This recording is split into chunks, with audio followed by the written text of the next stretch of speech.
Hey boys and girls, thanks for joining me today. Welcome back to another video Sunday school lesson. I'm so glad to see you. Thanks for taking time to watch this lesson and to learn with me about God's 10 Commandments. Well, this week we are finishing up our very last lesson on the 10 Commandments. And if you've been joining me for this series, we've learned a lot of amazing things about God's commandments. The most important thing we've learned is that God's commandments aren't just a bunch of rules that we have to follow and obey just because God's the boss. His commandments are more like street signs that show us the best way to live. And if we want to have a good life that's full of God's blessing, then we can follow His commandments. This week, we're going to hit the road and visit Attitude Avenue and learn about something called jealousy. If you don't know what that is, stay tuned and we'll find out. But before we jump in, let's review the other streets that we visited so far. In our first week, we visited First Street and we learned that we put God first. Everybody say, we put God first. Then on our second week, we visited Real God Road and we learned there's only one real God. Everybody say, there's only one real God. On our third week, we visited Name Lane and we learned that we treat God's name with respect because God's name is special. Let me hear you say, we treat God's name with respect. Good job. You guys are doing awesome. And then on our fourth week, we visited Sabbath Street, and we learned that we have a special day for God. Sabbath is another word that some people might say today for Sunday.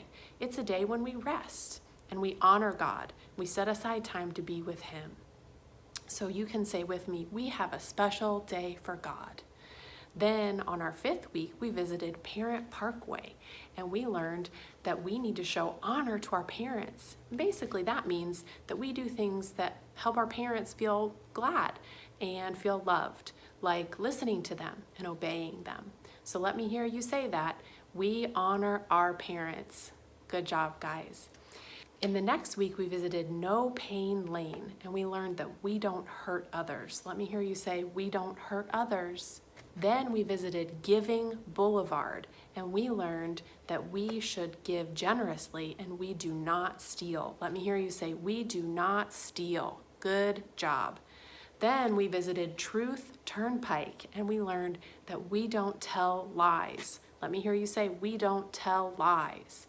And this week, like I said, we're going to visit Attitude Avenue and we're going to learn that we are not jealous. So if you don't know what it means to be jealous, think about it like this. When somebody else gets something or has something that you want for yourself, that feeling that can happen inside of you is called jealousy because you want that thing. But listen to what the Bible says about it. This is in Exodus chapter 20. It's one of God's commandments. It says, you must not want your neighbor's house. You must not want his wife or his servants. You must not want his ox or his donkey. You must not want to take anything that belongs to your neighbor. So if somebody else has something, you're not supposed to want it for yourself. And that's kind of like being jealous. So we're going to jump into a Bible story today from the book of Genesis. Genesis is the very first book in the Bible, and we're going to learn the story of Joseph and his brothers. They had some problems with jealousy. So listen to these verses that I'm going to read from Genesis. Joseph was a young man, 17 years old. He and his brothers cared for their flocks. His brothers were sons of Bilhah and Zilpah. Can you say Bilhah and Zilpah? Those were his father's wives. Joseph gave his father bad reports about his brothers. Joseph was born when his father Israel, also called Jacob, was old. So Israel loved Joseph more than his other sons. Oh my. He made Joseph a special robe with long, fancy sleeves. And Joseph's brothers saw that their father loved Joseph more than he loved them.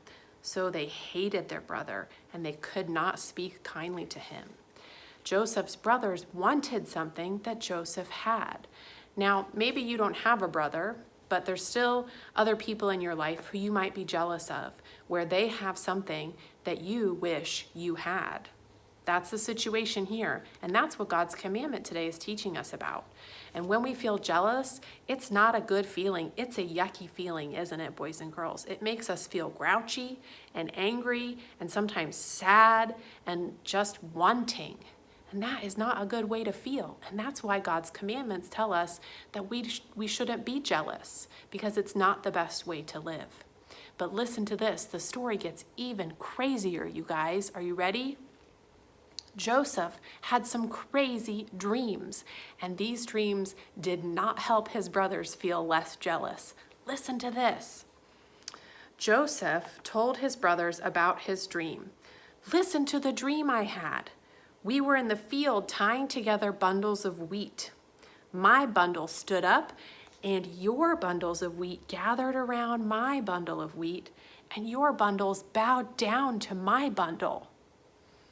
Well, that's pretty crazy. I don't know about you, but I haven't been out in the wheat fields lately. But when they did wheat, they made it into these big, tall bundles like this. And in Joseph's dream, it looked like the other brothers' bundles were bowing down to Joseph's bundle. Now, why would they do that? What's a situation where you would bow down to someone? Maybe if it was a king? So Joseph's brothers hated him even more because they thought that Joseph was saying that he was going to be their king someday. They thought that was crazy that they would ever bow down to their little brother. Do any of you have a little brother or a little sister? Do you think you would like to bow down to them? I don't think so. But then Joseph had another dream, and he told his brothers about it. This is what it says. We're still in Genesis 37. I saw the sun, moon, and 11 stars bowing down to me. Now, wouldn't you know? Of course, Joseph had 11 brothers. So he was saying in this dream again that his brothers were going to bow down and serve him. Joseph also told his father about his dream, and his father scolded him, saying, "What kind of a dream is this? Do you really believe that your mother, your brothers, and I will bow down to you?" And Joseph's brothers were jealous of him. You can see in this situation why it would be hard not to be jealous. Joseph had the fancy coat that his father made, and his father loved him more than the other brothers. And then Joseph kept having these dreams where he was better than them, where he was the king, and they were bowing down to him. And that made everybody feel kind of upset. Well, this is a pretty crazy story, and I don't know about you, but I don't know any kings, and I've never had a dream about anybody bowing down to me. So let's think about it in a way that it applies to our own lives, okay? So I want you to think about something right now that somebody else you know has that you don't have. And I want you to think about how that's made you feel jealous. Now you can understand how Joseph's brothers were feeling. Maybe it's a cool toy or a cool phone or something cool like a big house or a swimming pool or a fancy vacation or a really awesome thing that they have that you wish that you had. I know we all have things like that. Even Miss Catherine, there's things that I wish that I had that I see others having. And that is called jealousy. And we don't want to be jealous according to God's commandments. So sometimes, boys and girls, it's really hard if we tell ourselves just don't do that. It's really hard to just make our brains stop. Something that Miss Catherine teaches at her house is that when we want something to stop, we have to replace it. Think about if you had a cup of water and you poured it out, then the cup would be empty, right? There's nothing inside of it. And it's really hard to keep that bad stuff that you poured out from coming back in unless you fill the cup up with something else, right? So if we're going to pour out our jealousy cup and we're going to say, I'm not going to have jealous feelings, what can we fill our cup with so that those jealous feelings don't come back? I have an idea. It's called gratitude. We use gratitude in my house a lot when we're feeling grouchy about life, whether it's because we're jealous or we're just complaining about something. We use gratitude a lot. So gratitude basically just means that you're being grateful for what you have. So instead of letting your cup be filled with jealous thoughts about all the different things that you don't have, you pour those out and you fill your cup up with thoughts of gratitude for all the things that you do have. Okay, so we're going to practice. So everybody make your cup just like this, holding your cup in your hand. Use your imagination, okay? And I want you to think about all the things that you have to be grateful for right now. You can say them out loud. If mom and dad are there with you, I'm sure they'll love to hear that. And I want you to think about all the awesome things that God has blessed you with in your life, okay? So I'm going to say some of my own, and I want you to say some of yours too, okay? So I'm grateful for my family. I'm grateful for my car that gets me around town. I'm grateful for my dog. I'm grateful for a house that keeps me safe and warm. I'm grateful for a yard and a garden. I'm grateful for my friends. I'm grateful for my church. Wow, my cup is getting really full with all the things I'm grateful for. What about you? Is your cup getting full? Did you have a lot of things that you were grateful for? I hope you did, because boys and girls, we have so much to be grateful for. And so when your cup starts to get filled up with all those jealous thoughts of things that you wish you had, just pour that out. Pour it right down the drain, and then fill it up with gratitude. Fill it up with all those things that God has blessed your life with. That's how you can avoid jealousy, like this commandment says. That's how you can have a good attitude. Boys and girls, I hope you enjoyed this lesson today, and I hope that you can really take this to heart. And in your day, when you start to feel cranky and grouchy about what you don't have or what you can't do, I want you to fill up that cup of gratitude, okay? And I want you to thank God for all the things that He's done to bless your life. I hope everybody has an awesome week, and I'll see you next time. Bye-bye.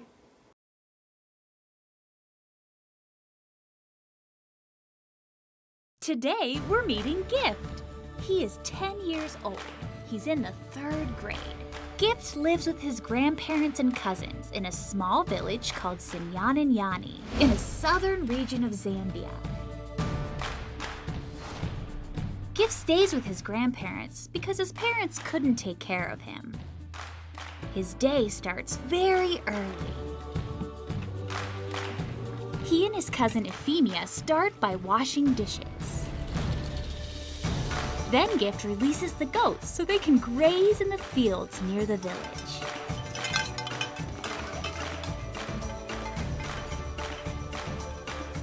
There's no water in their village, so every morning, Gift and Euphemia walk to the nearest well to get water. It takes them about an hour to gather the water and bring it back to the village.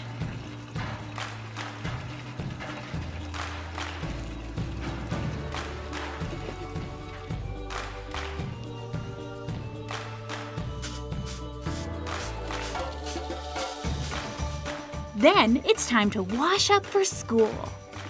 You may use a washcloth and soap to take a bath, but Gift and his family don't have soap. So Gift uses water and a rough stone to scrub his skin clean. Gift's grandmother makes their breakfast.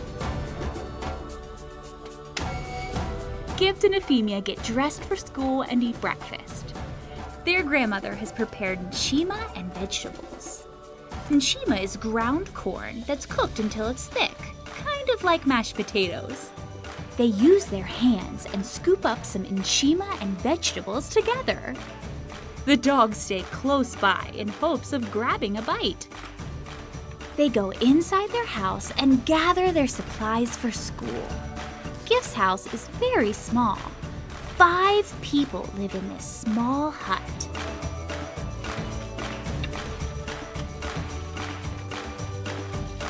Gift and Euphemia walk to school, which is 1.5 miles away. Most schools in Africa aren't free. The parents pay for their kids to go to school. Gift's family can't afford school, so he attends a community school with a few other kids.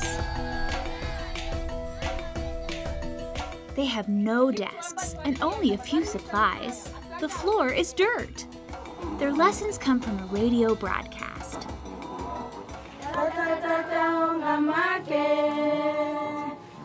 Gift and the other students listen carefully to the radio for their instructions. Nearby, there's another school with classrooms, desks, and teachers. The kids here have uniforms to wear. Gift could be jealous that he doesn't have a nice school with uniforms, desks, and teachers like the other kids have. But Gift is happy to go to his school, and he's excited to learn. Instead of focusing on what the other kids have, Gift is happy with what God has given him. To help pay for what they do have, Gift School has a garden that provides vegetables to sell. Gift and his classmates oversee keeping the garden cared for and watered. After school, Gift and Euphemia walk home and eat a quick snack of corn and sugar. Then, Gift rounds up the goats.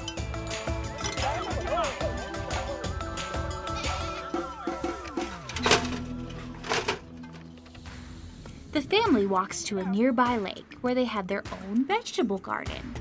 They carry water in buckets from the lake to water the garden.